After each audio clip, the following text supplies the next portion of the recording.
Are we going to have the comment before we do presentations or after? Will the public comment be before the presentations or after? I think we'll have the presentations, then we'll have public comment, and then the board can either discuss in the midst of the public comment, after the public comment, or before any motion is made.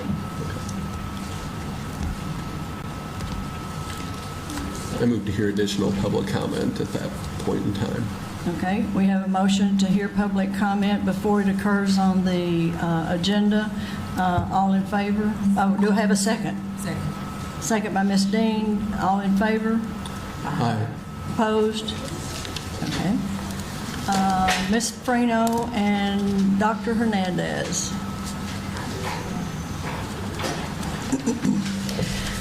Lori Freno. Ms. Zook, if it's acceptable to you, I'll just move on to the first item, which is item A, and that is that the division is seeking the board's approval to expand the Community Advisory Board of the Little Rock School District by 2 at-large members. The list of candidates will be submitted by the mayor's office to the division. The division will then screen them, check them out and make recommendations in the same way we do with the Community Advisory Board that exists now. Make a recommendation to the board for the board's approval. But right now, all we're asking for is that you all, and we're not going to vote on this yet. We're going to vote, if it's acceptable to you, at the very end, after all the public comments are made, but to expand that by 2 at-large members. Okay?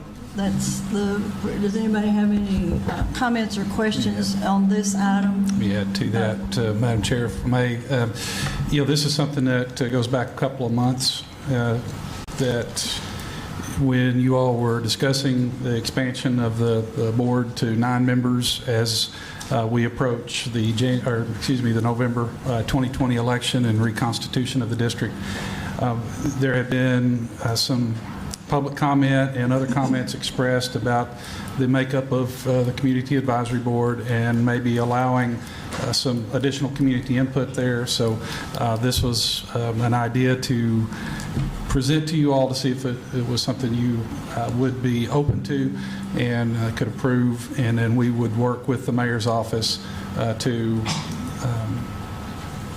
work out the process, because under the old system, when there was a statutory community advisory board, we had applications that were online on the ADE website, and if y'all will remember that.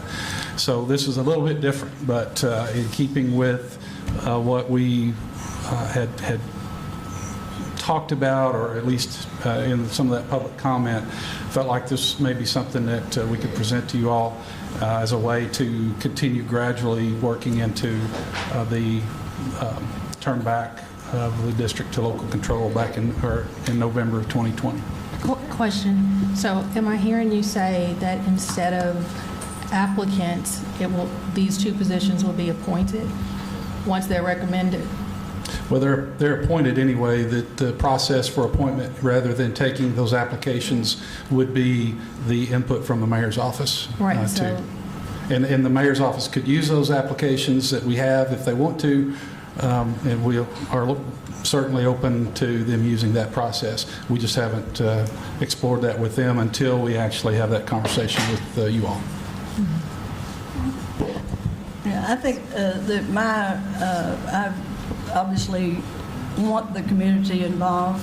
I think I have one concern that in a period of transition,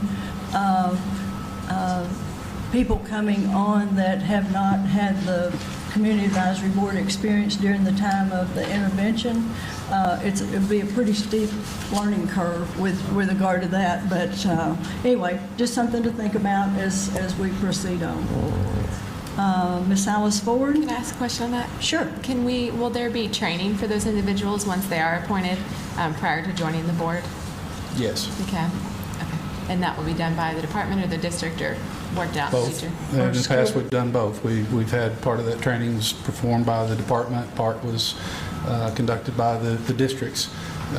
Community Advisory Board in each of the districts where we have one have a little bit of different, whether it comes to policies or procedures or anything like that. So we work together to make sure that training takes place. Okay, great, thank you. So they would, the city would give us 6 or 8 or however many names. People could apply to the city and say, I'd like to be on the list, or would that be up to us or the city to decide? Well, I think I'm envisioning that the mayor's office, city would vet and receive applications or folks who are interested, and then submit, a set of names, and then the board would actually approve the 2 additional members. And then we currently have a resignation on the CAP at the moment, and will that go through the city process or the representative senator process? Well, we did, Ms. Craig just recently resigned, and so that, I'm open to your thoughts on that, but we haven't established how that position would be replaced. What zone is that? I don't recall. I'd have to get somebody to check. I was told 2 on that. and 5, so I don't know. Okay, Mr. just being Woods, told. he said it's zone Okay, 5. and confirmed by Ms. Salisford, so thank you. Somebody from zone 5. The other 2 would be, you're envisioning at Well, large? there are no non-zone? zones at this point, so they would, by necessity, be at large. Okay. So we will have 1 from zone 5 and then 2 at large, if that is the vote. Yes, ma'am. Okay. Any other questions or comments on that? Okay. Ms. Salisford.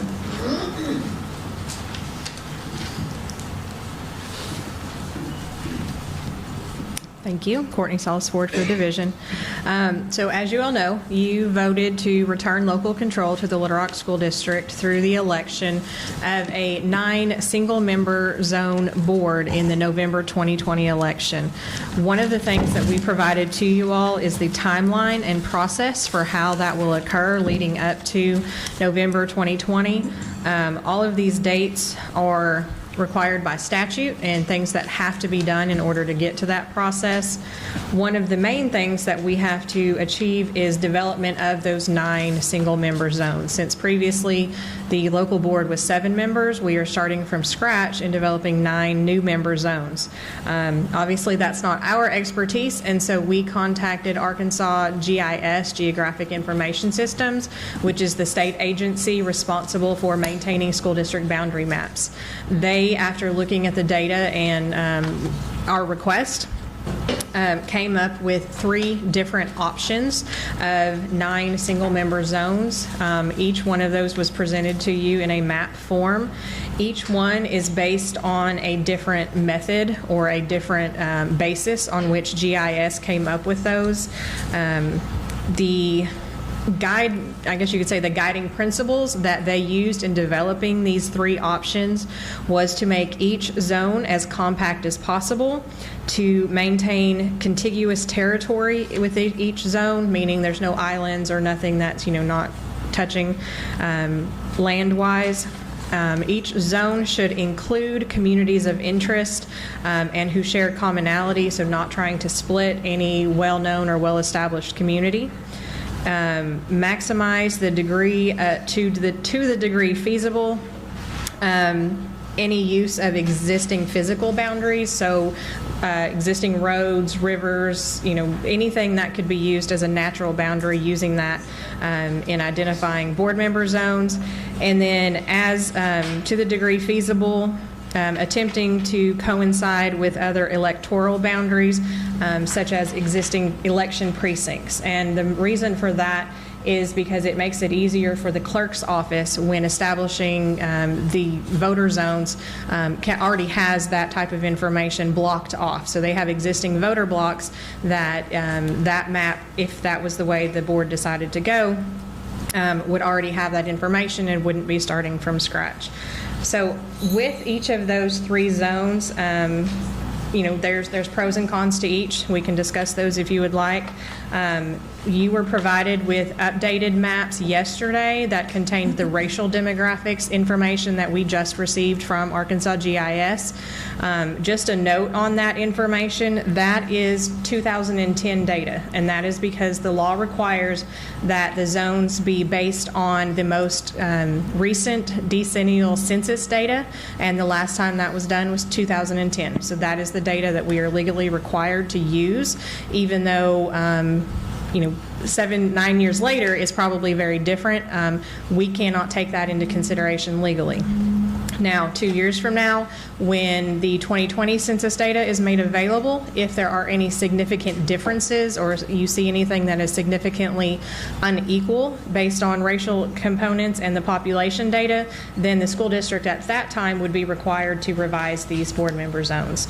But as of now, we must use the 2010 census data.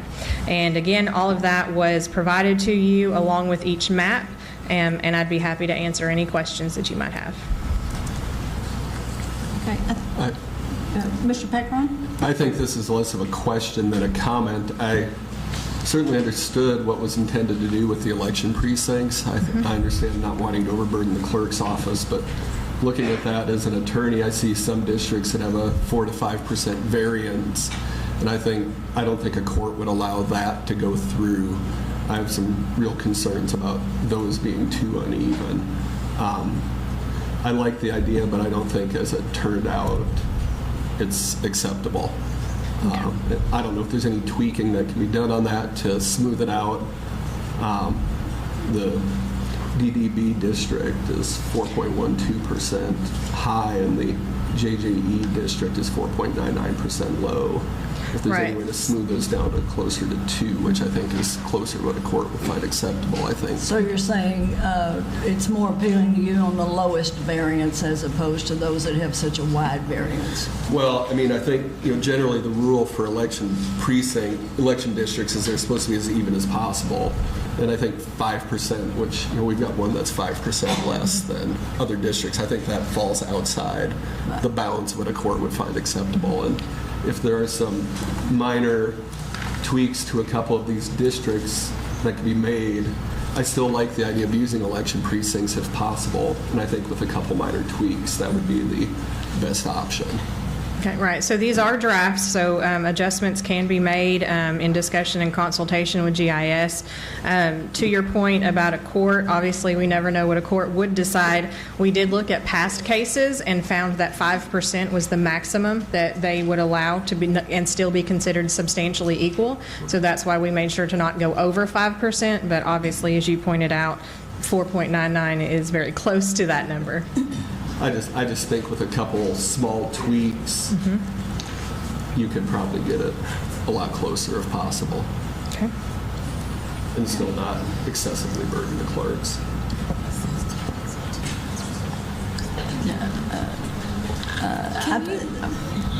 Dr. Moore? Yeah, do you mind talking a little bit about the process? So after we talk about today, it's going to go to the CAB, what that would look like?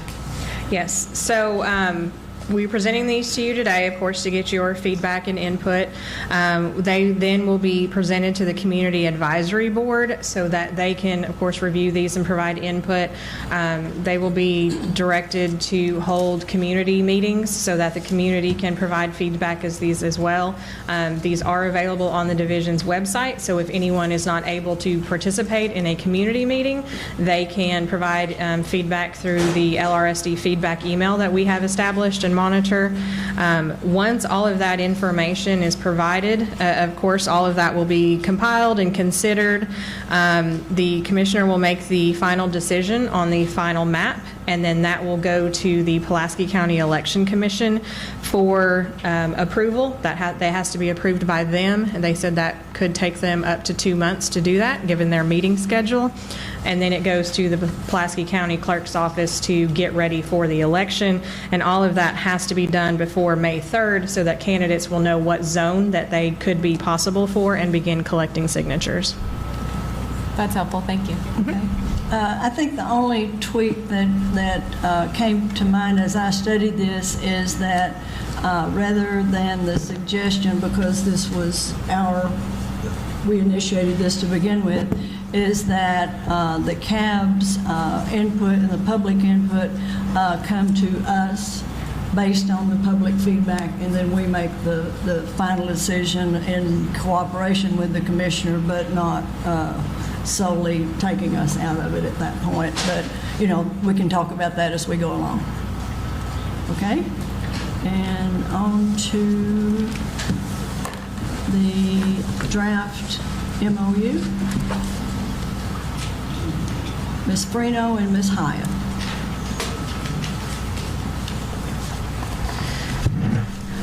Lori Freno. As the MOU, which was attached to the agenda, reads, I think it's really important that everybody looks at the disclaimer at the bottom and the footnote.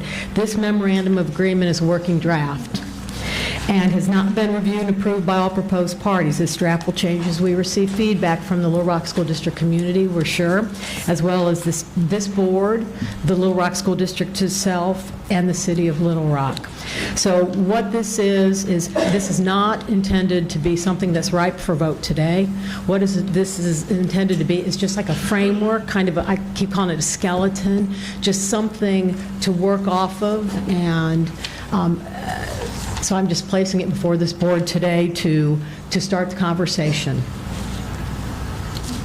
And we would be happy to answer any questions that you might have. I had some comments on this.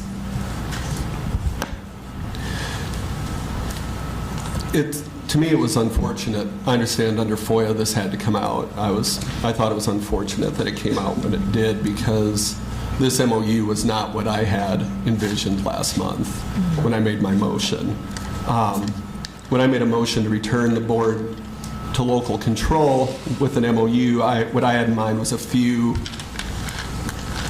albeit obviously big picture items I'll mention in a minute, but other than that it truly would be local control, that the district...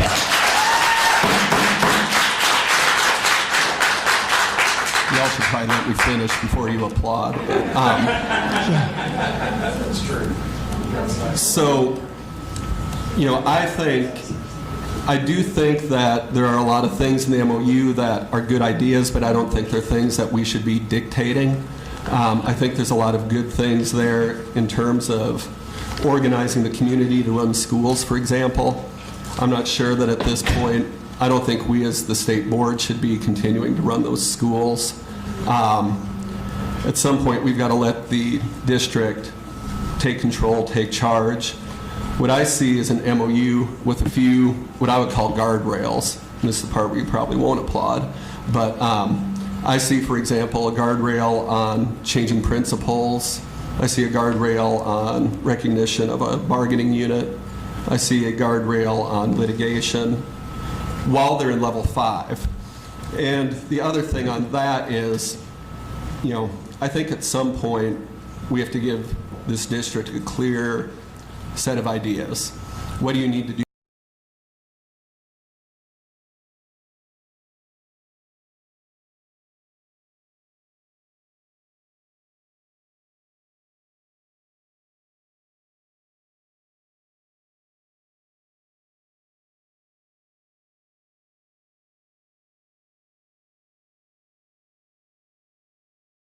The 3 things I just laid out, if they're met, those are going to be in place while we're under level 5. And once level 5 is lifted, those restrictions will be lifted. But we would also have to tell them what they need to do to get out of level 5. I think we need a very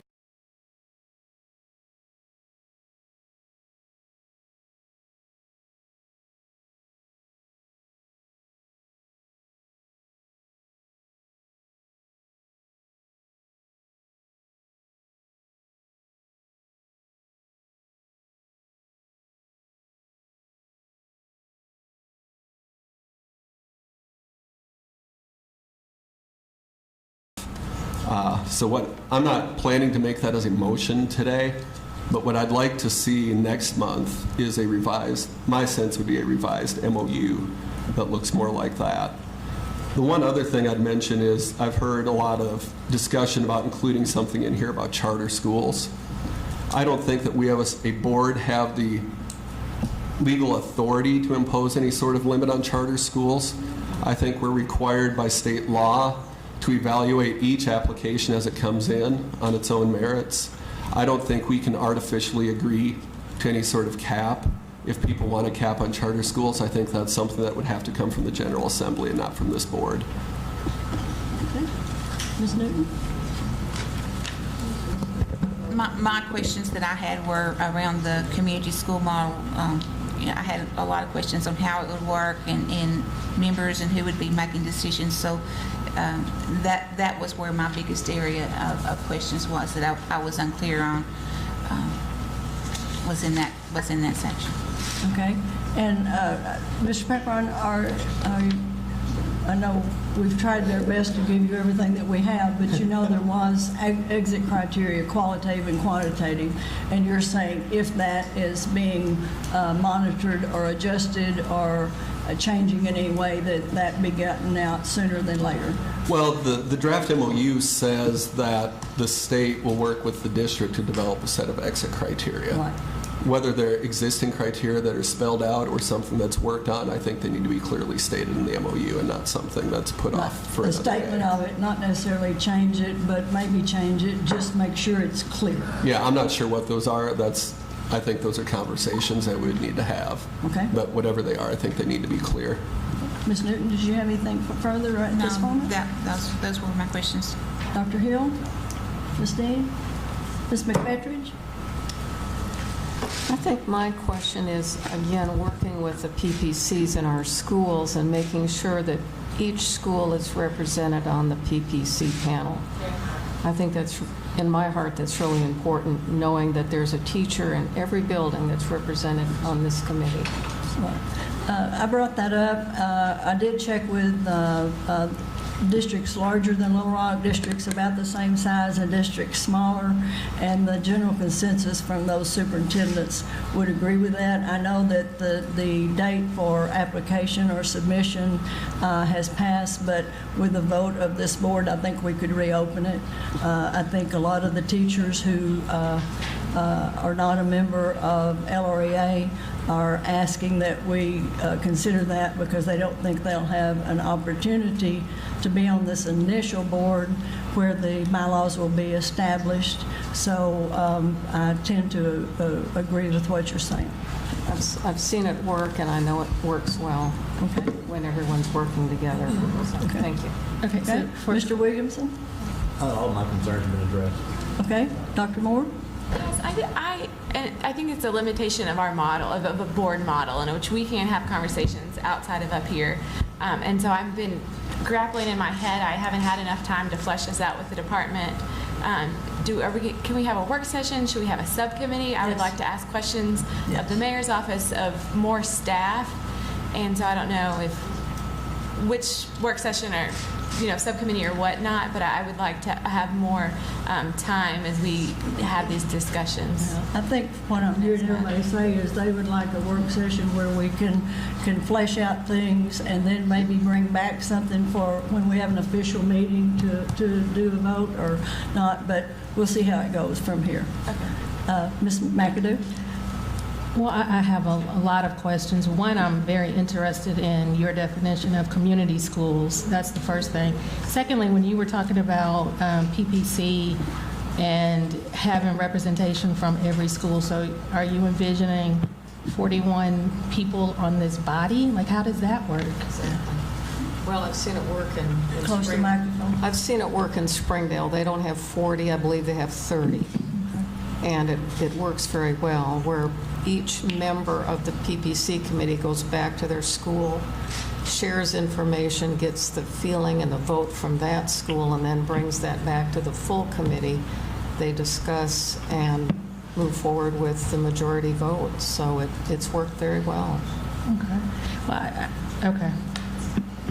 I just know that it feels like the board here is just very anti-LREA, and that you felt as though LREA didn't represent, like it only represented the members, and that's not how that was. So I don't really see a very big difference in this model of making sure that people are heard, or whatever it is that you're exactly Yeah, I saying. mean, I think you see that representation in every building. They also worked very well with the Springdale Education Association, so all of them were working together for the same goal, to teach kids. So again, they worked with the Education Association and the PPC all together. There was a good feeling there. So. Anybody else? Dr. Hernandez, Dr. Hernandez can come and talk about the community schools, because there have been some things that have changed since then, since What's the draft? The MOU was drafted. There were some national organizations that have been in. I think the Clinton School sponsored one of those events where there was a lot of good information. And to Ms. McAdoo's question about what do you mean by community schools, there's we didn't want, and we thought it would be irresponsible for us after the motion was made, and you know, we went back and looked at the transcript to see what we could ascertain from the motion, and then went back to the public comment periods and other discussions that you all had to form the basis of that draft. And again, made it very clear, as Ms. Freno said, that it was a draft, it was a starting point. I mean, y'all can throw it out completely, but for us to go from October to November and not have anything for you all to look at would have been irresponsible. So that's why that draft was put forward. But as I said, and Dr. Hernandez, Mr. Ballard, and some folks from the department were there with LRSD folks. I mean, there was community members at least one of these events. And then there's been other research done about community schools in that model. And so if you all would allow, I'd like Dr. Hernandez to talk a little bit about that. Yep, so no, Commissioner Key did a great job. Mike Hernandez, Office of Coordinated Support and Service. So when we did write the MOU, one of the things that we were researching was about community schools. So we went to the Coalition of Community Schools website and got some components of those things that were needing to be incorporated as just kind of a starting point. We then were invited to go to the Clinton School along with Little Rock and other community members to learn about a specific model that fits under the umbrella of the Coalition of Community Schools. Specifically, Communities in Schools was the presentation that was done. And so while we were there, it helped us to learn, I think to Ms. McAdoo's point, is what is the definition of our community schools in the model. And so, you know, we brought back the information from that, and there may be some potential site visits to schools that are implementing that model, but it opened our eyes to many more models that are out there. And so one of the things that's kind of up to discussion as the MOU is modified is that even going to be part of the MOU that the state has to have a specific model in that? If that were to happen, or if the district decided to do one, would the district then put out something like a request for proposals? Would that be something that the city would do? Would that be an outside community group that would do that? And so I think we're really flexible in what that looks like, but just making sure that at least the schools that will be participating do have a model. That way there's not, you know, multiple ways of doing this and in the decision-making process, and getting lots of feedback to where the community partners are a big piece of that, and so those community partners know when and how they should be plugged in to working with the schools. And so that's kind of the latest in terms of where we've gone with the community schools part. I think my hesitation is that we're talking Reconstitution, and do we want to leave the impression that a Reconstitution has a community school, or is that something that the community that comes from the ground up, not from the top down? So I think that was my reaction. I obviously think that there are communities within, and I think that the community and the people at the school can better decide what that looks like for their school. Then I could, you know, if I go over to Earl, I'd have to have a lot of input, and it's like we heard from Batesville this morning in Independence County. So I think that's when I was thinking Reconstitution Community School, is that something that a reconstituted district wants to do, or a district that's never even been in level 5 wants to do? So that's sort of where I'm coming from in a lot of the areas. Anybody else? All right. Thank you. I do have one more slide. Okay, yes, Ms. McAdoo. So, just for the record, when I think of community schools, it is not where the state tells us what a community school is. Like, it really has to be, community has to be a part of the decision-making, not just, you know, where you allow them to say this is what they think about X, Y, and Z.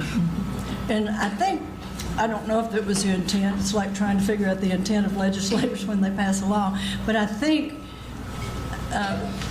on first glance, I thought one thing, and then as I got into it, I think they may be saying, while we're in, a district is in level 5, then we want them to know that the division is there to help, there to provide support, there to do research, but it more than it was them doing it to you, it's like we can help you if needed. But I don't know, we can look through that as we go along. Mr. Packron?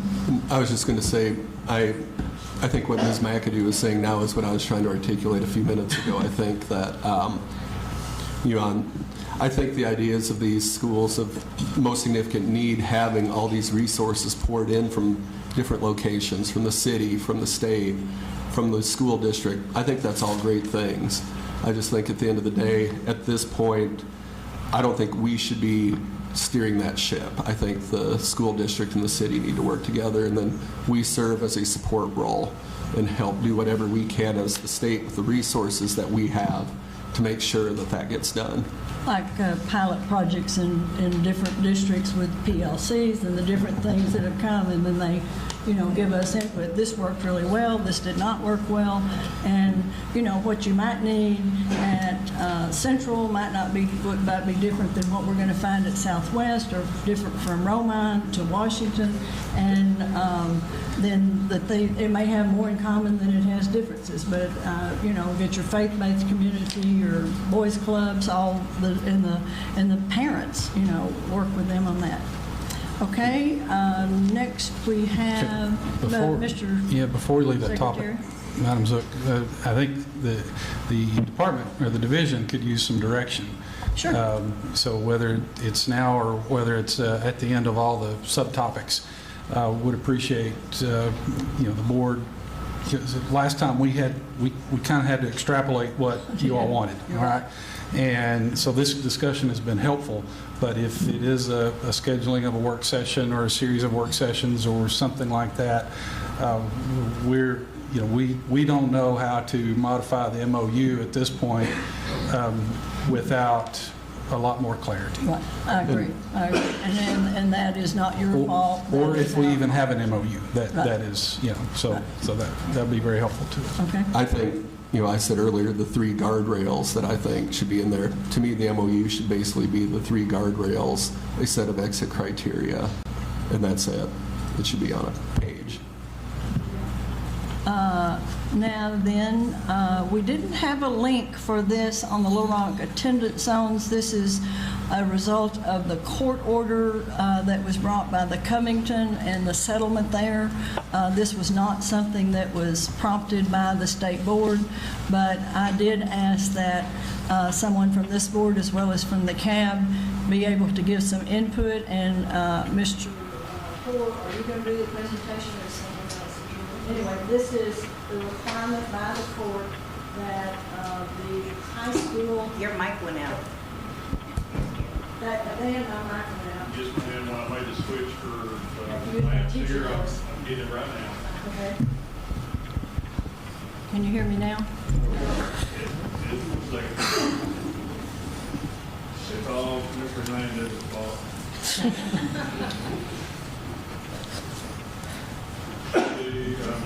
Pulling everybody's mic back in.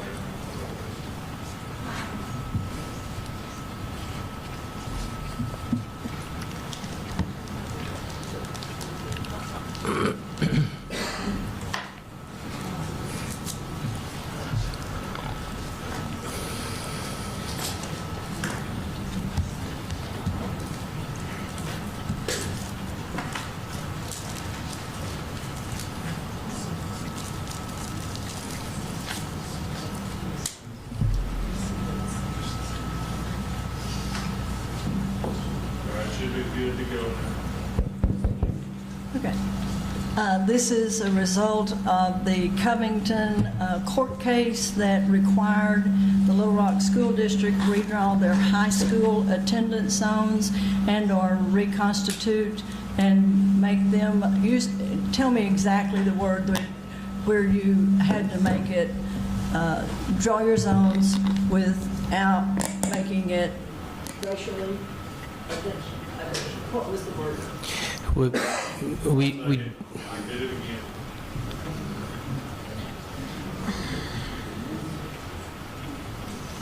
In his micro.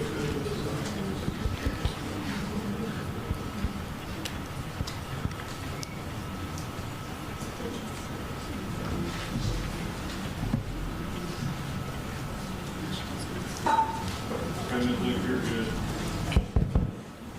okay. Good I afternoon. apologize for that. No, good afternoon. I'm Mike Poor, Superintendent of Little Rock Public Schools, and I believe maybe the word you're looking for is to create a resegregation or to create any kind of racial imbalance and make things worse in terms of we want to have diverse Which has never been the environments. intention of this board, ever. Right.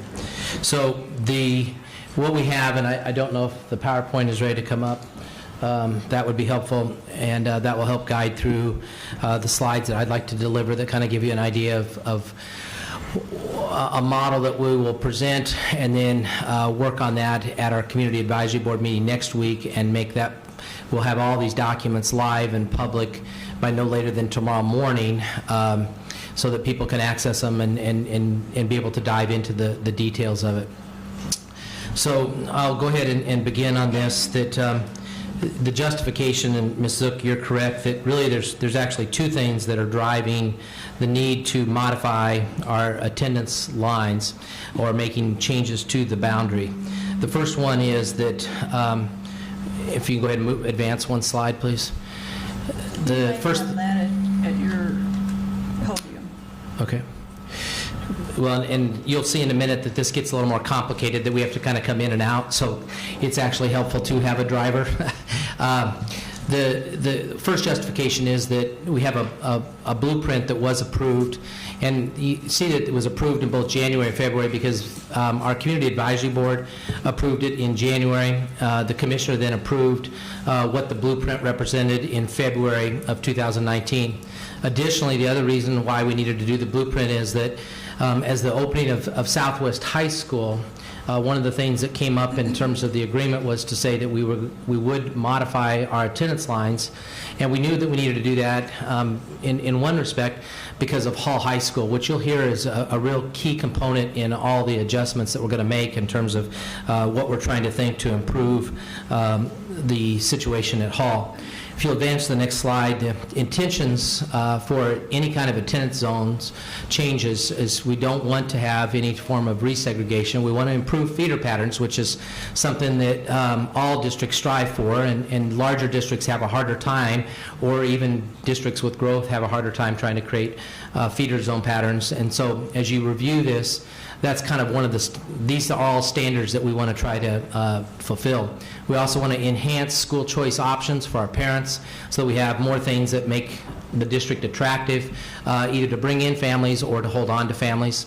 Next, we want to utilize our district resources efficiently, especially we have had a loss of students. This year we had less loss than the previous year. You might remember last year was approximately 650 students that we had a decline. This year we're just a little over 100 students that we lost. And naturally the most important thing then is that we also want to elevate academic performance. If you go to the next slide, this then shows a little bit of the community blueprint, and you know it's kind of funny that was such a dominant visual for much of last fall, and now it's probably like, God, wasn't that like 5 years ago? You know, it just tells you how many things that we all think and interact with. It was a process of trying to do a lot with community. I will say up front, whether it's in the blueprint or when looking at attendance zone boundary lines, it's nearly impossible to get to an overwhelming majority to say, we love this, okay? And so whether it's if you're trying to seek an 80% approval or even a 70% approval on attendance lines, I've never seen that be the case. And it wasn't necessarily the case, excuse me, with the community blueprint either. But we did try to go out to the public, and we had 7 different community meetings. There were times where people got to work in groups, but there also were times where people spoke individually. All that information is captured in our website. And ultimately, we came up with a blueprint that was presented. The big thing about the blueprint, if you look down at the bottom of that kind of the colored map, so to speak, is the opening of Southwest High really spurs everything in terms of making changes within the district. Because once Southwest High opens up, it brings Fair and McClellan students into that campus, but it also brings down, as you can see, 300 students that are coming down from Hall and coming into Southwest. Additionally, then, you have to try to work to come up... Interrupt you there. For those who don't live here, that's, before they had the Newcomer Center for the Hispanic students, so they were taken out of their attendance zone and were at Hall, and that will not be necessary going forward. Thank you, and please feel free to interrupt me if you'd like. Those 300 students do live in the Southwest, and so they actually will be going to school in their home area. From that, then you've got to think about what do we do to make Hall stronger. We also knew that we have growth out in the northwest part of our community, and this year we opened up an innovation high school, and it's still being worked on in terms of what that innovation will ultimately look like. We've got the beginning stages going there. We have students that are attending there as 9th graders. Next year that would advance up to 10th. And then we're making changes to utilize the facilities in a greater way. We don't want Fair, which is really an excellent campus, to not be utilized, and so you'll see in just a minute with the attendance lines that we tried to make a K-8 option. We know that the one K-8 we have right now is successful. Create another K-8 that would be on the west side, utilizing the Fair campus. On the east side, one of the more dramatic changes that we'll see within the boundary is that we have Rockefeller, Washington, and we also have 2 magnet schools over on the east side of our city. And so we were, in the blueprint, it was approved to move Rockefeller to being totally a pre-K center, and then the Rockefeller students coming over and joining Washington. That kind of gives you a little bit of context. There's a lot more, whether it's for you as state board members or those that are listening in the audience or watching this via a feed, that you can access the website and see all the components of the blueprint. So, and the blueprint was prompted by the district, not by the state board. That is correct. Next is that we'll go to our elementary zones. And I'm going to stop just for a second before we blow it up, but this is where we kind of get into the drive, is this actually shows the existing map for the elementaries. And so in just a second, I think we now switch it over to Mike, helping navigate this for me, so that we flip into a different screen so that we can kind of blow up and enhance certain areas. So with the elementary, really, there we go, thank you. With the elementary, the changes really go back into honoring what we've approved on the blueprint. And so the recommendation here is to, if you can see where Romine is, and Mike is going to move the mouse around that area, if that'll help. Romine is going to join Dodd, which is in the pink. Those are both right in the kind of the middle part of our district on the west side. Those 2 campuses will join together to come into the K-8 at Fair. And so the attendance zone change, so to speak, is to have the Romine Dodd kids come together into one. That's fairly simple in terms of the execution. If you go over to the east side of our community, that also is fairly simple in the fact of having Washington Washington accept the Rockefeller students. I will take note again that there are actually 4 elementary schools in that area that represent Washington and Rockefeller. 2 of those campuses don't necessarily pop up with attendance zones because they're magnets. Carver is a magnet, as is Booker. And so we have a STEM type approach at Carver, fine arts approach at Booker, and then we're moving the Rockefeller students to Washington. When you move the Rockefeller students to Washington, basically what you're doing is that we know we have a large capacity to receive students at Washington.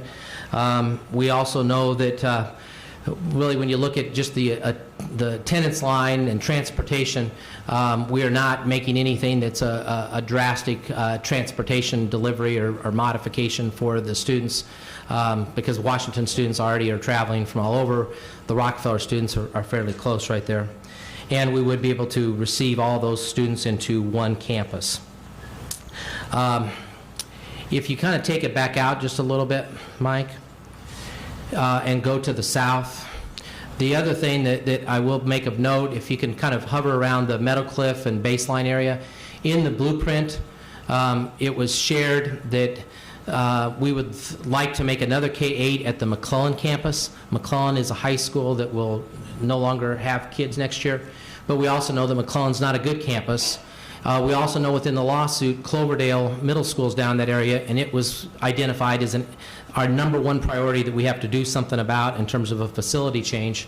So we presented in the blueprint to move forward on a K-8 with both Meadowcliff and Baseline joining with Cloverdale and having that campus there. But that is one of the areas of the blueprint that, you know, a board might make a change on, because that is not something that we can execute right now. We do not have the financial resources to move forward on modifying McClellan. We have met with architects. We have a facility that I think everyone will be extremely proud of. We've utilized teachers to help us map that out to what they would like at that campus. We want even more community involvement if we choose to move forward with a funding source. We do have a funding source even from the state. We applied for partnership funds at that school, but right now we don't have that dedicated big number, and so that's on a holding pattern, and that will be something that the board, when it gets seated in 2020, will have to come back to. Is it something where you could move the Cloverdale students to McClellan and as a first step, and then if the funding does become available, then make it a K-8? Or because isn't McClellan in better shape than Cloverdale? No, I personally, I mean, that may be a personal thing, but I don't think so. And the other thing is that once we get the resource, then we're leveling McClellan to create a brand new school. So we would have to have that space, and we wouldn't want to move students more than once. I didn't know that you were leveling it. If we'll go to the middle school model.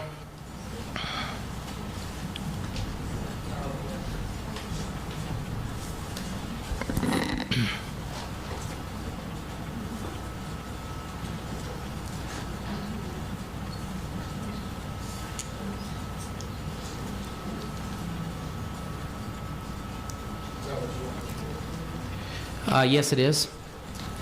Thank you.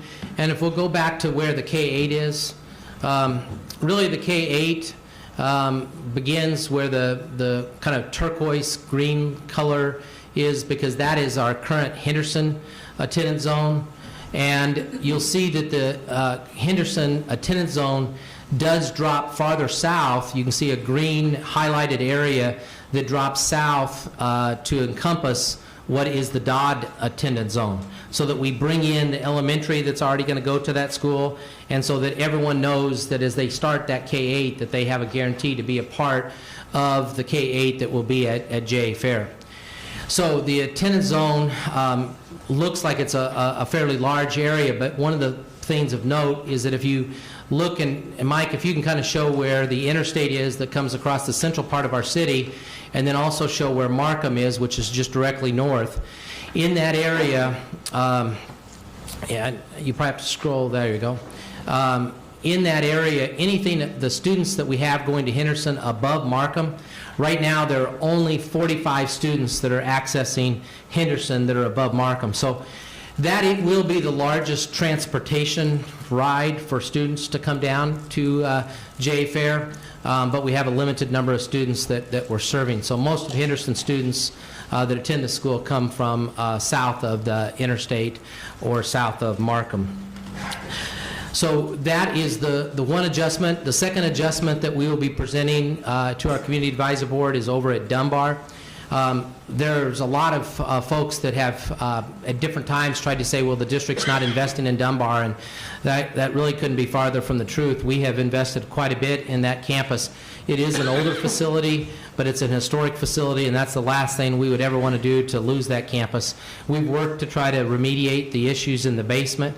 Not to say we don't have problems, but we've taken huge steps there. We've worked on, the roof and the other parts of the campus. We've improved the exterior of that facility, And then with this recommendation, what we're trying to do is make Dunbar have a boundary line that we hope makes sense and also creates a better feeder pattern.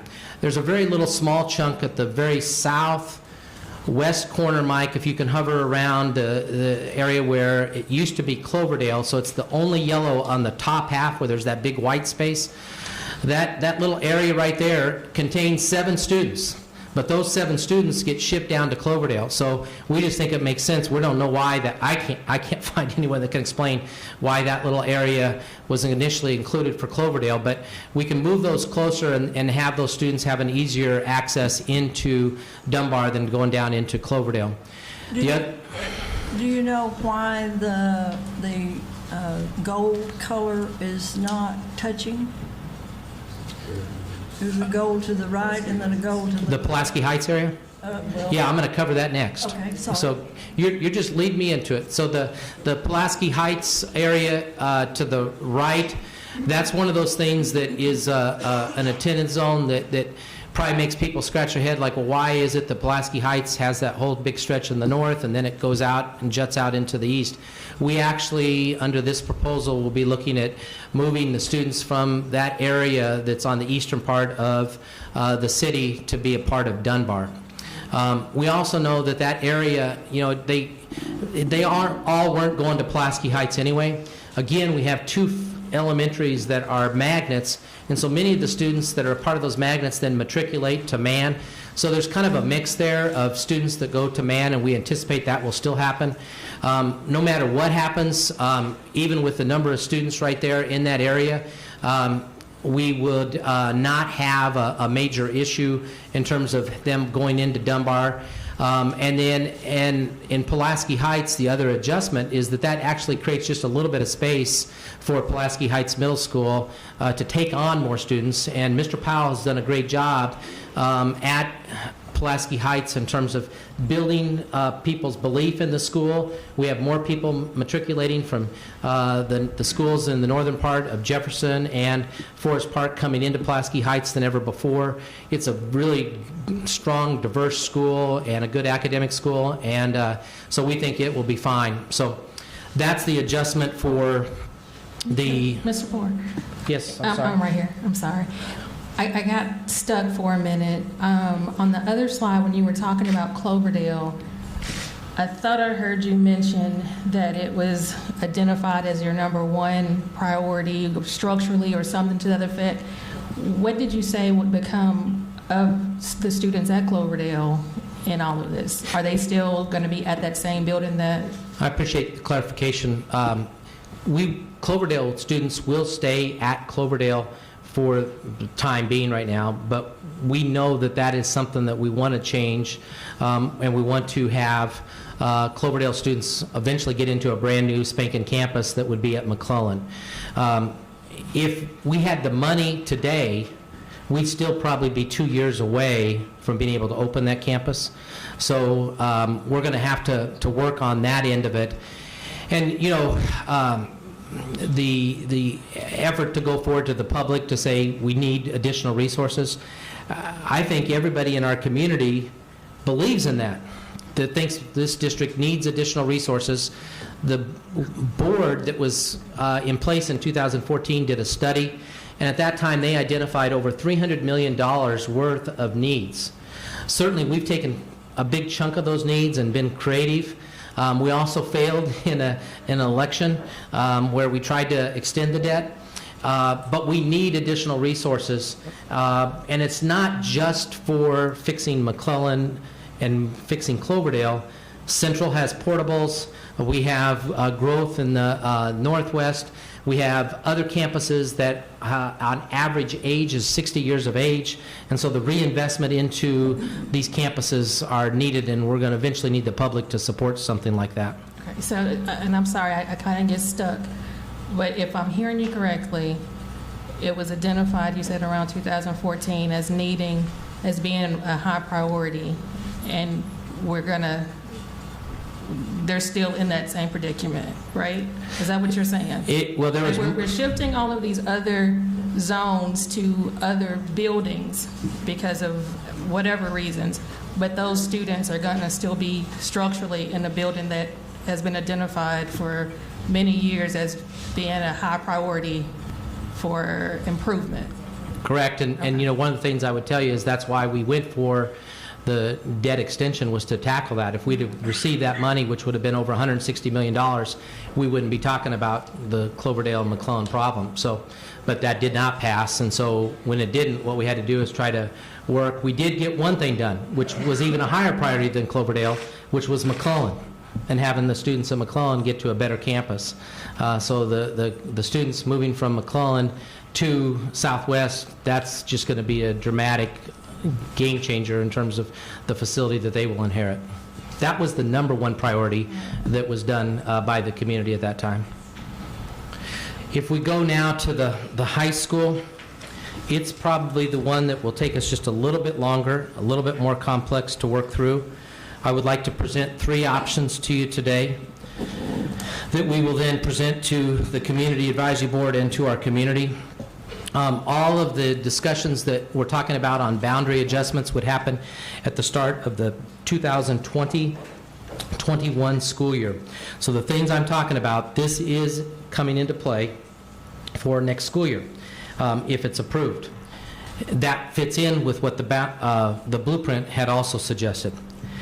In this document right here, probably the linchpin to kind of start to wrap your arms around is Hall High School.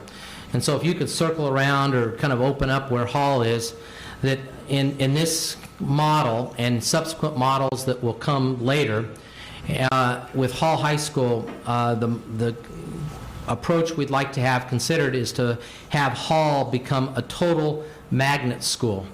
It would become a magnet school over time gradually, meaning that we would, the students that are currently at Hall that are 9th, 10th, and 11th, they would stay and they would maintain the attendance zone, but we would start to grandfather in the concept of having a magnet school that would have a STEM and the Ford NGL type focus that we've been working on within the community. The key about creating a magnet at Hall is that we've got to have programming. And that's going to have to take the efforts of a lot of folks to make that something that our families, our students say, oh my gosh, that's where I want to be. We would love to have the reality, and a part of this blueprint is to say that this design on a boundary adjustment is to allow Forest Heights as a part of the magnet. Any student there would have guaranteed right to apply and to enter into Hall. They're not going to go right now, folks, unless we make Hall super attractive.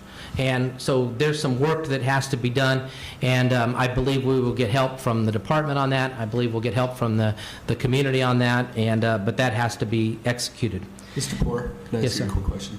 You said it was STEM, and what was the other thing that you said would be the focus of the magnet? Also a Ford NGL type concept model. And really, I look at that probably in 2 things that make sense for Hall.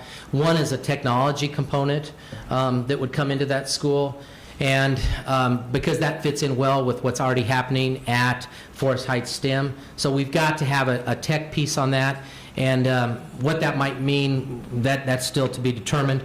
The second thing is, because of Hall's location so close to the medical community, we've had initial discussions with the chamber, with hospital groups to say, would you be willing? And those have all been very positive to say that they would like to develop that type of programming there. In this model, Parkview still maintains its magnet school and is a fine arts and science magnet. The central attendance zone under this concept grows by 456 students. Before I go to the central zone, let me just go to the southwest because it's the cleanest. You can see that the colors of green and blue, that's McClellan and Fair. Obviously, all those students go there. But then we've added one more group, which is where the mouse is covering over right now. And if you look at the interstate there, is to the north on the eastern side of the boundary. That's University that heads south. And so that's the eastern boundary is University. and then you take it over to the right, again, the interstate that heads north and south. So we're adding that little group into there, and what that will do is it will increase the attendance at the new high school, but it also creates a balance then within all the rest of our campuses. The area to the very far northwest, I'll hit that and then go back to Central. If you look at the very top of the map, you can see that under this one, we basically identified that if you think about Pinnacle View as a high school campus, it's limited right now because we only have a little over 400 seats that are possible because of the space that's available there. So what we tried to do is generate a map that would say, okay, if we were to just understand the dynamics, how big of chunk could we say would be an option zone for people to attend either Pinnacle or go towards the magnet concepts or to go towards Central. That was the line we drew. The rest of that then becomes a wide swath that goes from the most western edge where it's yellow with Central, and then it would cut all the way across. And remember that map will become more and more yellow, if you will, the central color, as Hall moves forward in terms of becoming a magnet. And I think you specified on Hall, but all of the kids that are currently 9th, 10th, and 11th graders would have the option to stay at the school where they the high school where they currently are. That's correct. We want to make sure that we do that to allow that transition for kids to stay within the school that they care about. And have you thought about if the Pinnacle View 8th graders want to go to 9th and then 9th graders go to 10th and grow, since we have a high school where we use portables already, if you have more than 400 students, that you could put portables there for them? To put portables up in the Pinnacle campus? Uh-huh. We have not explored that at this point, and we'll take that in, and there may be other community members that would share those things. I was contacted that the portables that were used, or which are new, except for 1 year, that were used in Forest City by a charter over there, that they are available for the movie. So I don't know what it costs to move a portable, and I know portable isn't ideal, but I also know funding is a concern. Yeah, and it kind of goes back in a little bit on the bigger funding issue within the district that we really want to get out of the portable business. And I'm not trying to disparage your idea, because we know we have a large number we have growth going on in the Northwest, and we want to try to keep as many students in that Northwest area. But the bigger picture really is that we've got to do something. We need to get rid of the portables at Central, and so that's another factor for us in terms of getting our public to be behind it. And that's the challenge of the times, right? Because we want to. Boundaries are just not easy. Okay, they're just not. But we want to try to develop strong schools within each of our campuses that make parents and kids say, "Oh, I can't wait to get there." If we go ahead and go to option 2. Can I ask one question? Yes, sir. So the Pinnacle View that you have drawn there would be what it would look like for a 400 student 9 through 12 high school? Yes. Okay. Thank you. But if you go to the next one, it'll give a little bit better, another way to do an option. And there's really no other adjustment on this, that you'll see that there's a central zone here that has a red lines going through it. And what that's doing is that if you combine that area then with the area that we previously looked at onto the north, you combine those two spots, that actually is Pinnacle View Middle School's attendance zone. So under this idea, the only thing that's really relevant in terms of difference is that you're trying to say that any child that's in Pinnacle View Middle School would have the option to either go to Pinnacle View High School or to access either of the magnets or to attend Central. So it becomes kind of an option area. Okay? Next, and the very last one, this is one that probably, I would say, meets the bare minimum in terms of adjustments to allow Hall to continue to be strong and also meet the criteria of the lawsuit. So under this one, you still maintain kind of all the areas that we've talked about. There still would be kind of the choice option up in the northwest for students to go up to Pinnacle High School if they want to. They either go there or to Hall or to the Parkview magnet or try to get in Central in terms of its magnet status. This one also has an attendance zone adjustment for Hall. So Hall in this model, option 3, is staying a traditional high school and not a magnet. It still has its boundary. On this one, we're extending the boundary for Hall, and if you go down the line of where the interstate is that goes from north to south, we're bringing in an area right there that's a part of Central and bringing that into Hall. The second area where we're making an adjustment is over, Mike's got it exactly right, on the northeast side. That basically is the area right around downtown, bringing that in, and then finally bringing in the area where Mike's pointing right now. When you bring in all those areas, basically what you've done is recover the students that are leaving Hall that are a part of the program that for second language students. And so that recovers all those students. So that's the third option that we are going to share with community and with Community Advisory Board. I know there'll be a lot of folks that are going to want to dive deeper into this. So the PowerPoint will get put up. Also, there will be the type of maps that you're seeing right here that will allow you to kind of blow things up and look at it a little bit different, because it's harder to work with it in the PowerPoint just as community members. So anybody that wants to access it, or you as board members want to access it, you will get the same documents that we are flipping back and forth to, so that everyone can have access into manipulating those maps. We will have, as a part of the Community Advisory Board, this kind of the same presentation will be delivered, and then we will allow community comments, of course, and I'm not sure what approach the Community Advisory Board will want to go from there, whether they'll want to have other steps that they'll want to take before we have any action, or how they'll react to it. So we will be presenting this on the 21st. We will continue to make sure that we communicate out and continue to share the plan. And then the other factor that we're kind of in a little bit of a bind on, just to be real with you, is we've kind of got two things that smack you up the side of the head to make sure you got to keep everything moving. One is that this is typically the time in December where we have families really make choice options. That's a tradition within the Little Rock community. And so we've got that that's staring at us. And then we also have high schools in February, because we now know where everybody, so to speak, is headed. They then go with their master scheduling and push out, allowing students to make they're starting to create their schedule of what they want for classes for the following year. So those are kind of two dynamics that are at the end. Mr. Hill? Talking about Dunbar, and isn't that on the National Register of Historic Places? Yes.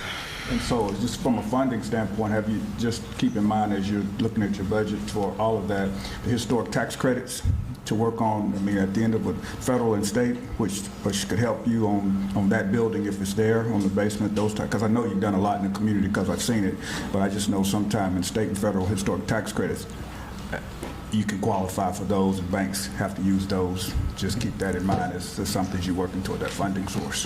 Thank you. We do reap benefits more easily on that with Central High. We've received a lot, but I think your point on Dunbar is good. Dunbar, I thought from something I saw happen over there in the community, that they would qualify based on that designation as well. So, any other questions or comments? Ms. McAdoo? So you said you're going to roll out or post. Where can the community access this information? And when they are able to access it, will they be able to clearly see the options? And the reason I'm asking is because right now, out of all of those three scenarios that you shared, the one that, when you talked about Pinnacle View, I kept hearing the different options that those students in that, I think it was the second one, where then they would have an option to go to this zone, or an option to do this, or an option to do this. And I don't recall hearing all of those options for the students in the other zones. Well, one of the, I hope I said it at the beginning, but I probably could have done it better, is that, one of the things that we're trying to do that was a part of the blueprint, and then even with this moving forward, is trying to create greater options and choices for families that will hold on to them. So we already have a great deal of choice within the district in terms of magnet opportunities, and we don't want to diminish any of those things. We want to enhance some situations. You look at Hall High, again, kind of one of the linchpins of thinking about, what do we do there. It's had 2 years of growth, which is outstanding, and a real tribute to the staff and to the principal and to the community. But it hasn't brought any new students to it. Okay? We've got to have a different level of programming, a different level of support from the community to be able to draw and attract even more students into that campus. And so that's kind of the intent. The other things that we have in terms of drawing people in, we know that's happening at Central, we know that's happening at Parkview, and the excitement that we've seen so far about Southwest, especially when we've had kids even go through the new facility, it's like, it makes you feel really good. I guess what I'm asking is, will the parents be able to readily see their options? Like, will that be very clear to them? I don't know if to be frank with you, that's probably something that we're going to have to figure out how to package that a little bit better, and I'll try to have that a little bit better prepared for the Community Advisory Board meeting, because the current thing that we've worked hard just to get to this with just these set of slides, I'll have to give that some thought. Dr. Moore? Yes, looking at the 3 different high school options, is there one in which all students at a middle school would matriculate to the same high school? Is that, or is it too difficult? It really does not. We can't guarantee that. And, even in you go to Bentonville or Springdale, even within those 2 school districts, or Rogers, you don't have clear feeder lines necessarily, let alone in a setting like ours that has 5, and then you have dramatic differences in the sizes of the schools that create challenges on the feeder patterns, because you have some elementaries that are at 300 to 400 capacity. You have other elementaries like Roberts that are at 900, that's the other extreme, or 1,000 kids. And so, trying to create those feeder patterns aren't as clean. We think that the new map from elementary to middle school is much improved, and even the models that we're talking about for the high school, it's not perfect, but it is better in terms of a feeder pattern. And then can you speak to, I know, so currently Parkview and Central are magnets. Correct. So this would add Hall. What does student selection look like at those 3 magnets in this proposal? I'm not sure that I understand the question. I know you have to audition. Oh. What does that mean? How are students? Well, the only one that's right now that's an audition is at Parkview, and so we do not anticipate auditions for Hall, but that hasn't got worked out yet because this isn't an approved plan. Okay. And so there hasn't been discussion about what that would look like. It hasn't what? There's no discussion of tacking that on.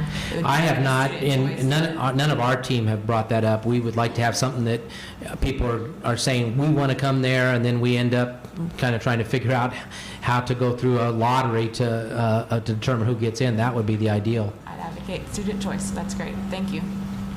Mr. Porter, just to follow up on something that Ms. McAdoo said, I think as you explained the one plan, I think some of the confusion may have come up because you said there were 4 different options for students in that one section, Pinnacle View, Central, or the 2 magnet schools. To be clear, every student would have 3 options, right? Their attendance zone and then the 2 magnet schools. So it's not 4 versus 1, it's 4 versus 3. Is that right? That's actually correct. So what we're doing is we're kind of enhancing even another option or choice for parents by making Hall a magnet. Okay, thank you. And there would be AP classes everywhere, and opportunities for students to not have to get label gifted in order to go. I appreciate you bringing that up for 2 reasons. One is I do want to share that every one of our campuses have those GT programs at the secondary level, both middle school and high school. And second, the other important point about that question is that as a part of the lawsuit, we also had to do everything we possibly could to enhance AP options for the students at McClellan and Fair and Hall. And so what we did is we created a different delivery in terms of greater access for AP opportunities for all those campuses. We actually, just by creating Southwest, will jump up in terms of doubling more or less the size of AP opportunities inside the buildings when those two campuses combine. And the simple reality is just you're combining McClellan and Fair that currently ballpark both have about 700 students. So you bring those students together along with 300, all of a sudden it creates a whole different level of staffing. As a former high school principal, you get above 1,500 in capacity.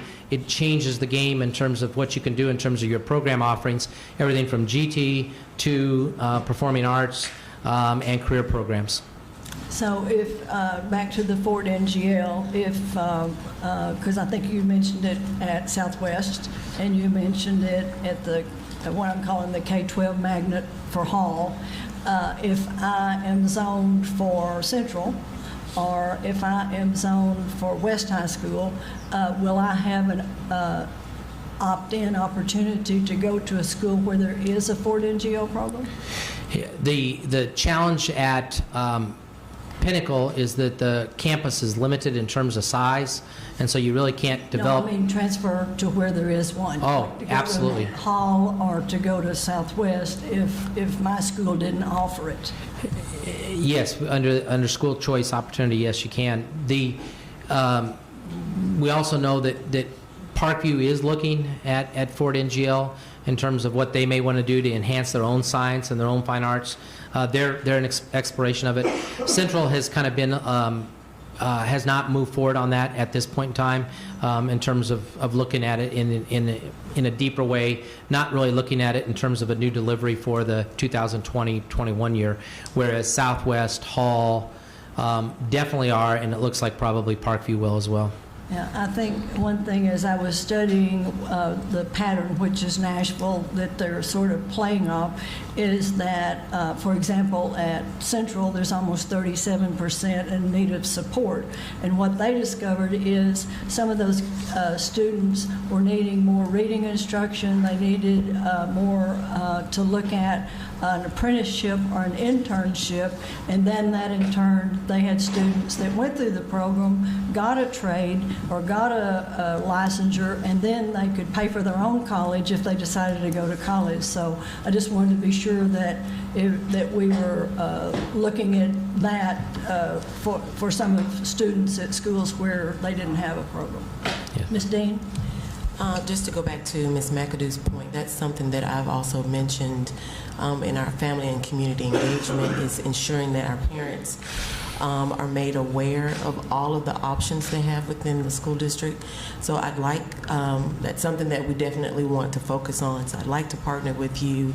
You're welcome to help us in that endeavor, but I definitely want to make an avenue for our parents to be aware of every option that they have in Little Rock School District. And I think on those maps, if you could, if they can make it larger to where you can see what streets, you know, or where, because then you know, well, here's where I live, and here are the streets that this includes. I think that was the difficult part for me until I really studied it, so. Well, and once, I could share this with the public, once you access the map, let's say tomorrow, you will, if you go into the, as we were kind of toggling back and forth between the things, the PowerPoint doesn't let you do that as easily. But if you go to the individual map that will be there as well, then that allows you to blow things up much easier and really be able to go down into a street level to see exactly where maybe your home is, or you know, so that's going to be more available and easier for people to see. Okay, let me interrupt. Are you taking care of the house? Ms. Chambers got put on hold, so we're working on getting her back on the line. I suggest this might be a good time for a short break. Yes, let's do that while we get Ms. Chambers back on the line. And if they have more questions, we'll call you back, and they may have more after the break. I'm planning to be here the rest of the afternoon. Okay, thank you. Thank you.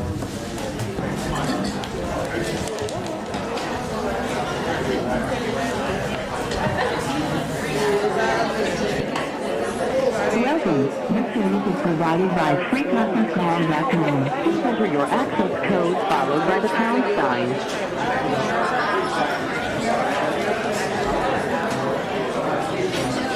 Please enter your access code followed by the pound sign.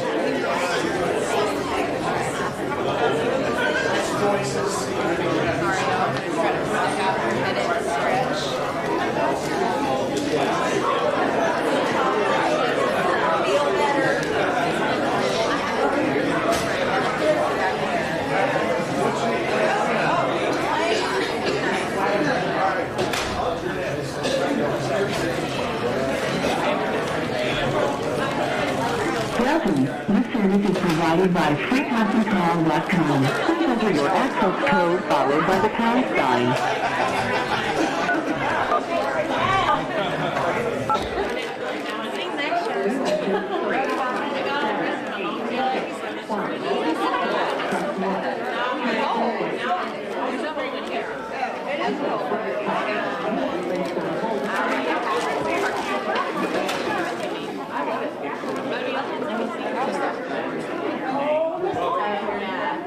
If I'd had red face paint, I would have painted my face. I love you. Plain or peanut? I love peanut.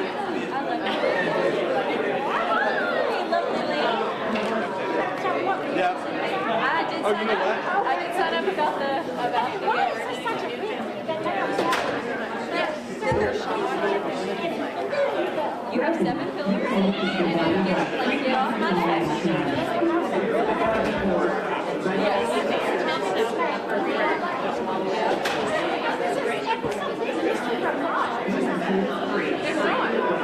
Oh yeah, I'm gonna get up there and talk about that. CSPA. Y'all are, this is anti-community schools, but the appointments that they put on there doesn't make any sense. I'm sorry. Sorry, mommy.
Chambers on the, Ms. Chambers, are you there? I am, thank you. Thank you very much. Okay, the first three people signed up yesterday, so if you'll come and in this order and be one behind the other. I will ask that if you have something to say and it's already been said a time or two, then if you'll give of your time, then it would be appreciated. And if you could focus it on the things that have been addressed today. Oh, where is Mr. Poole? Did y'all have any more questions for Mr. Poole before we move on? I did. Okay. If you don't mind. Thank you.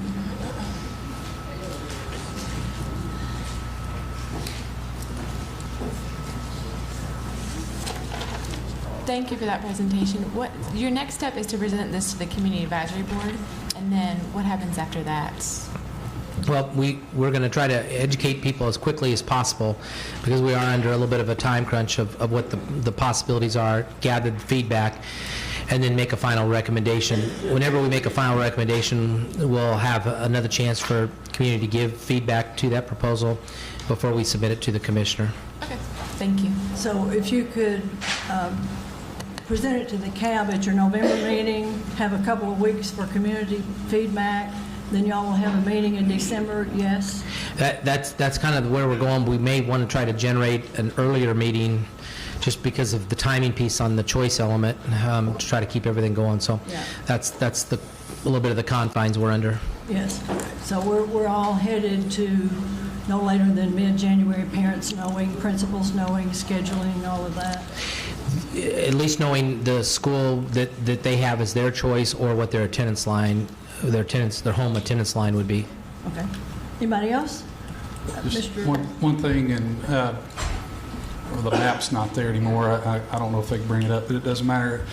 I know you had gotten a lot of feedback, and we've gotten a lot of feedback about the central zone, and you kind of briefly talked about it, but could you just reinforce what the net effect of those options are on the central high school zone? Now, I didn't bring my document up with me, Commissioner, so first off, the things that make Central attractive maintain itself in terms of its programming and its GT option and its international studies. But under the attendance zone, when the changes, it basically creates 450 students that, as the lines change, would say, this is now my home, Central. And that may freak everybody out, but the reality is that those students already are selecting Central for their school of choice. So it just actually modifies it. The key, again, to all this is that we've got to work hard to support Hall to create dramatic program improvements. Okay, and nothing's off the table reconstituting teachers who want to work in STEM, teachers who don't feel they do. So it would be like if that's the decision, a K-12 STEM starting at Forest Heights and then going over to Hall, if that's what the parents and children chose. Well, and I'll frame, and you and I have gone back and forth on that before, that in my eyes on the reconstitute is that with the programming that we put in the 9th grade, whether that comes from the Hall staff or whether that comes from outside staff that would come in with whatever programming is developed, we would want to get top talent. That could come from the Hall staff itself. So, and if you do just a broad reconstitution, then that creates a different dynamic for the entire district. So I'd be against that, but I'm for making sure that Hall gets to pick some staff, again, whether it's internal staff folks or those from maybe from elsewhere, to be able to come in and say, boy, I want to teach that because of their excitement about a STEM or technology bent or because of the medical. Thank you. Anyone else? All right, thank you very much. Thank you. Okay, I'm going to call out 5 names, so if you will line up behind each other. Yesterday, or day before, the 3 who signed up ahead of time were Mr. McAdoo, Joel Fahom, and Daniel Block. LaRon McAdoo, and Elizabeth Deere.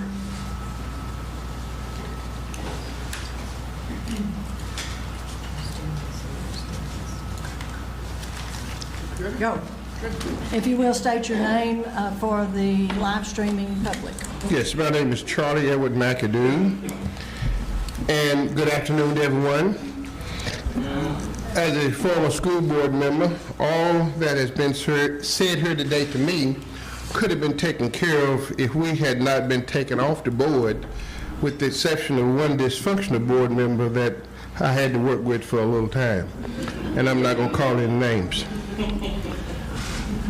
If you are silent about your pain, they will kill you and say you enjoyed it. A former sorority sister of mine, Nora Hurston, we will not be silent. We will go through what you've done with us in the disfranchisement of us and what you're doing to the teachers union in such a way, but we will not be silent. We've been marginalized, but we will not be silent. We have been brokenhearted, but we will not be silent. And you might ask, who are the we? Well, the we is not just the Little Rock School District. It's not just the people of Little Rock. It's everybody in the whole state. Because every child, every teacher, every community is subject to what happened to us. Of course, what happened to us was you kept moving the goalposts. Every time, and then after you got rid of us, you changed the rules. God bless you, Ms. McAdoo, but I wouldn't believe nothing any of y'all say up here, because I've seen what you've done to me personally, and I've taken this personally, and I'm mad as hell being taken off the board. But I just want to let you know that. But no disrespect for that. But let me say also that what the state board is doing can happen in any neighborhood. I call it a cancer. I call it a cancer that could spread over this whole state. Think about it medically. That if you were doing something here in Little Rock to the Little Rock School District, to the Little Rock Board, to the Little Rock Teachers Union, it's like a cancer, and it starts spreading. And then Arkansas becomes a place that has an educational cancer to it. I would like every child in the state to not be educated by a substitute. A teacher spends more time with your child than you do. I went to a two-room school. I had one teacher 4 years. My whole life is based on Miss Young. She had me for 4 years. How many? 15. 15 more seconds. Assalamu alaikum. Shalom. I leave you in the name of Jesus. Ms. Freyholm. Hello, my name is Joelle Fahum, and I'm a junior from Little Rock Central High School. As a regular competitor on the LRCH debate team, I've learned that you have to speak up, and especially when insidious forces try to silence you. We, the state board, do not believe that students are capable of advocating. You believe that we are not smart enough, and you believe that you can silence us and our teachers by the revocation of the protective union that protects our interests from special interests. But what you have failed to realize is that the teachers you are hurting are the ones who taught us how to identify those injustices and fix them. We recognize that each step you take to dismantling the district is a step closer to stripping our chances of a future, and we will not let you. I am here today against the wishes of my parents, who did not want me to be charged with an unexcused absence because I support my teachers. I am here hoping that you will listen to students, since you have ignored teachers, experts, community members, parents, former members of this very board, who compel you to return true local control. Do you think we cannot recognize that what you have done is try to gaslight our community into thinking you have actually returned local control? Do you think that we are not capable of sensing the despair that our teachers feel when they are trying to stay strong in the faces of the suppression that the suppression of their voices? Do you think we don't understand these issues? I'm asking you today to consider that we, the students of Little Rock School District, are in fact smarter than you could ever imagine, and we are certainly smart enough to recognize that we have to make our voices heard in any way possible. If not at this meeting today, then at the ballot box when we become of age. We will remember that you used us as pawns. We will remember you should heed the voices of the children and of their teachers. You should listen to us today. Thank you.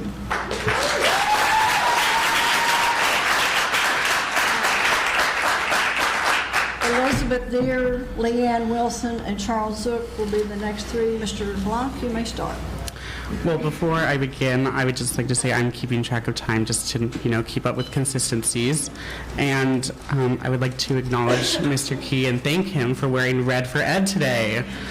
And without any further ado, I will get started. So, hello, my name is Daniel Block, and I'm here to set the record straight. Because contrary to the popular belief held by those who are wanting to cause harm to the Little Rock School District, I am not a puppet being controlled by my teachers or my parents. I do not have to be told that what is being done to my school district is wrong and unjust. I know it is. I know it is because I'm a free-thinking advocate, a junior at Little Rock Central High. I'm a debater who has won many trophies, and I'm a future voter. And I'm about to remind this State Board of Education that the only puppets in Arkansas education are the Walton Foundation-supported oppressors who force a destructive education agenda onto the teachers and students of the Little Rock School District. You, the members of this board, doubt us students and don't realize that even though you have attempted time and time again to silence and hurt our hardworking public educators, we have still been provided with the necessary training to call you all out on your oppressive and destructive acts against our teachers and students. This board has forced silence upon our teachers and hopes that they can easily kick the teachers of this district in the teeth without being forced to listen to the teachers' demands for better treatment, or as the State Board of Education prefers to call it, disrespectful disruptions. I feel no sympathy for your pain when you feel disrespected by the LRSD community members confronting you and expressing their anger and sadness and pain, because no matter how much we want and no matter how much we try, we cannot fire you because you were not elected by us and you do not represent us. The only form of representation that you possess with this city is virtual representation. And this is something I learned from a public educator.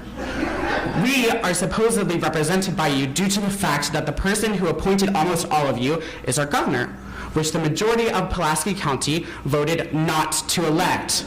So if the decisions regarding our school district, including taxes, are made by people we did not elect, which is this board, and the person who appointed this almost entirely this board did not gain 50% plus one of the vote from the county that the district in question sits in, then how is this allowed? How is this allowed that the people of the LRSD are having taxes that they had no say being forced upon them? How is it allowed that this board's reasoning for taxation without I actually have 13 seconds remaining. How is it allowed that the board's reasoning for taxation without representation is that the boards represent all Arkansans, even the minority? Frankly, it is not allowed. It is un-American, and it is a weapon to keep. It is a violent weapon used by un-American people to keep power in the wealthy and keep it from the minority. And we want local control.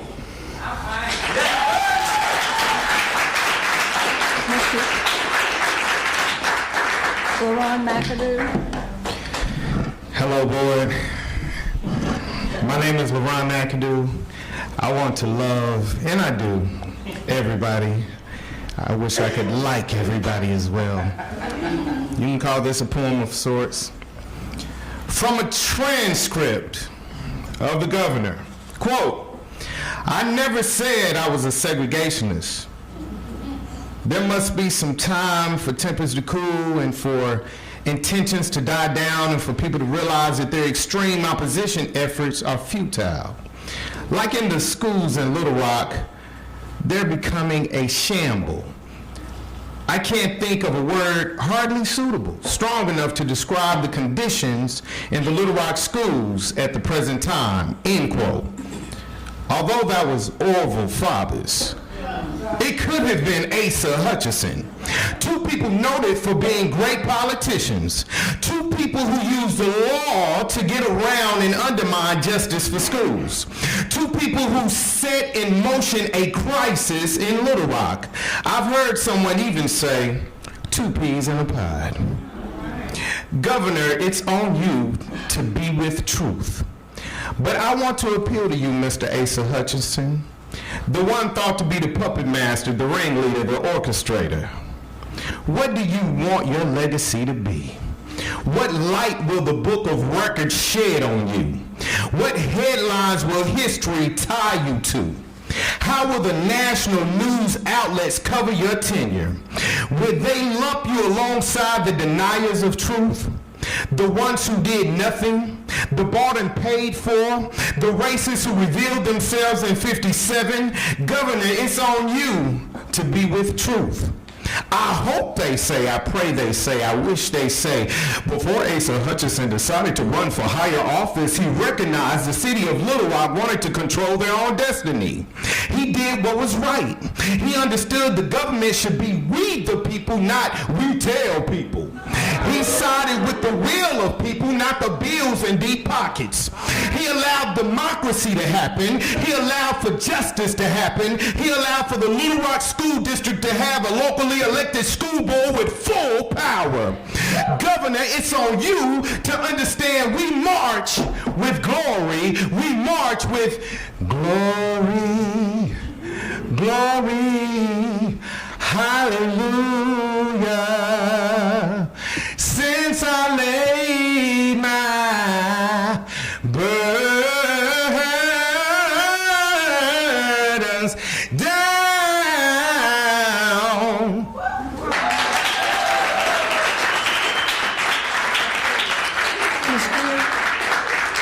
Ms. Deere, and behind Kimberly Crutchfield and Roy Vaughn.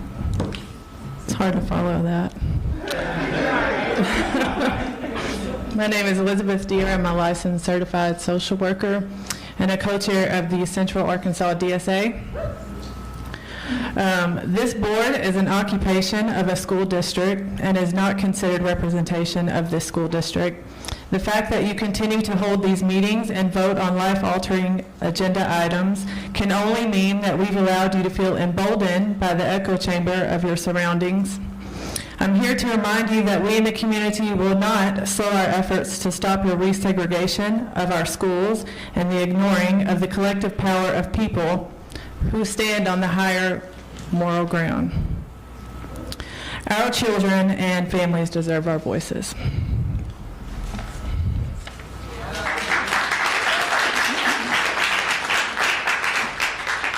Ms. Wilson? Hi, my name is Leanne Wilson. I'm a parent in the Little Rock School District. I'm also a licensed social worker in the state. Today I want to talk to you guys about trust, transparency, and partnership. These things have been lacking with the LRSD community and the Arkansas State Board. Mrs. Zook, as a mental health professional, you know the most important tool we have is our relationship. It doesn't matter what tool I use with my patients. If I don't have a relationship, I don't have mutual trust with my patient, no change will occur. This is true for anything. People, communities, or organizations all require mutual trust and respect for there to be progress made. The State Board has failed to make a partnership with the community and develop trust. This board will cast blame on the community for that, but the fact is the burden of responsibility is on this board. The board is the one with the power, and any group or person that holds the power holds the responsibility to establish a relationship and build trust and achieve progress for progress. A small example is the lack of communication. The recent community meetings are the perfect example for that. I attended the first one at Arkansas Baptist, where a room full of over 200 people were told there would be 5 questions, 3 people could answer for a maximum of 3 minutes. That's not community input. There were postcards for people to write down their comments and an email set up for us to email. Well, how many comments did you get? What did they say? Did people want return to local control or continued state control? This is just one example of the lack of transparency. Ms. Zook, you stated at this meeting there would potentially be another meeting to go over those comments or some sort of posting or notification, but that of course never happened. So you like to state that you guys speak to lots of people in the community members, business owners, parents, and they tell you LRSD has lots of problems and do not like the LREA. But how many? What is the majority saying? I don't trust that these aren't just people in your social circle. Another example I'd like to bring up is the Fair Teacher Dismissal Act. This board voted on that to get rid of that for the LRSD last year. And Dr. Moore, I believe you put that motion on the floor. And yet you put that motion on the floor to reinstate it last month at this meeting. What changed? Why is it magically all of a sudden not hurting the Little Rock School District? Back to my original post, the lack of trust. If you truly want to work with the LRSD community, teachers, educators, and staff, then put something in motion that looks like it. Schedule real meetings to have real dialogue about what needs to happen. Give the elected board authority and not just a suggestion box for Mr. Key to approve or veto. Thank you.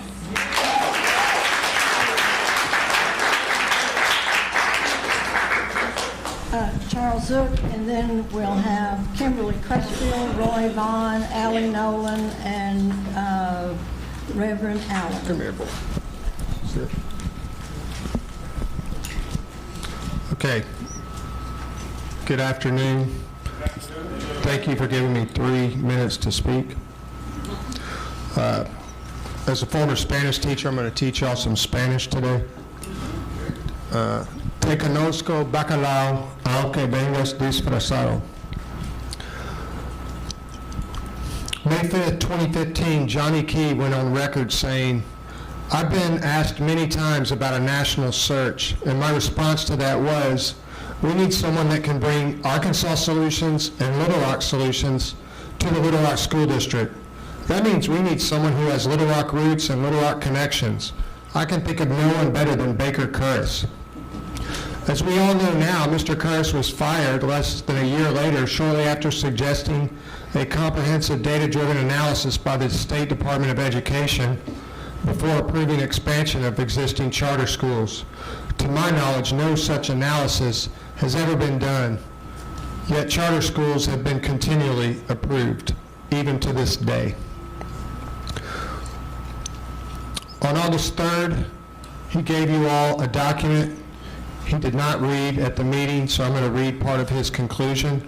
It's comments to the State Board of Education and the Arkansas Department of Education by Baker Curris. The desire of some for school choice can never overcome the state and federal constitutional requirements for a free, efficient, unitary system of a public education. A community cannot thrive without a unitary system which meets the needs and serves the purposes of all, especially those persons of greatest need. Separate but equal systems do not pass constitutional muster. Systems which segregate, isolate, and stigmatize students in protected classes are unsustainable as a matter of law. Furthermore, such a punitive arrangement is abominable. Those are the words, in my opinion, of a moral man and of a thinking man. I do not sense that from this board. I feel like what's in front of me is a bunch of people with an agenda. I feel like y'all know what you're supposed to do, and I feel like you're pretty clumsy often, and we see that. Like when you unanimously voted for the deal that got 2,000 people out at Central, then you came back, and Mr. Peckron seemed so concerned, and he made a motion, and without any discussion, unanimous reversal. That is so clumsy and obvious. I mean, we're supposed to believe y'all didn't discuss any of that beforehand? That is ridiculous. And I see you, Mr. Peckron. I see you too. Yeah, you never pay attention to the speakers. Anyway. You have 15 seconds. Okay, te conozco bacalao, aunque vengas disfrazado means I see you, although you come disguised. purporting to do something else. I see what you're about. We'll all see you.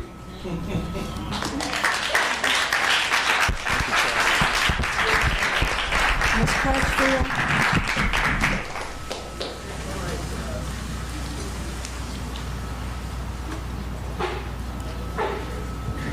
After her will be Vicki Hatter and Laura Alvarez. Okay, good afternoon. I'm Ms. Crutchfield. Again, I am a teacher at Little Rock Central High, a former teacher at McClellan High, and a McClellan alumni. Thank you, Mr. Peckeron, for having, again, a conscience to say the MOU was trash.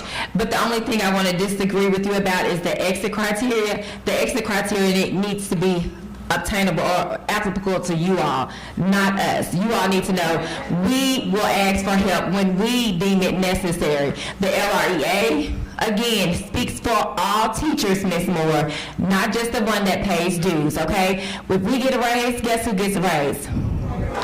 Everybody. If we get days, guess who gets days? Everybody, okay? So whether they're in the union, they might not can afford the union because guess what? They haven't had a raise in 5 years.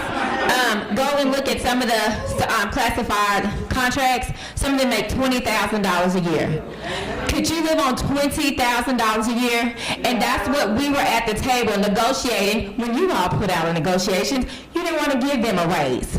So guess what? They might can't afford the $30 a month, but they do support us. And the people that come to you, Ms. Zook, that are so adamant that we're doing a bad job, you see all these people here? And all those people at the schools today, they thought we did a good job. And they came out there and they stood with us. Where are your people? Where are your people? Because when we had the crisis at Little Rock Central, all those racists and those bigots, they were out there. They were out there. And they were not afraid to tell everybody they were racist and bigots. But guess what? Nobody was there today because we're all out here and we're supporting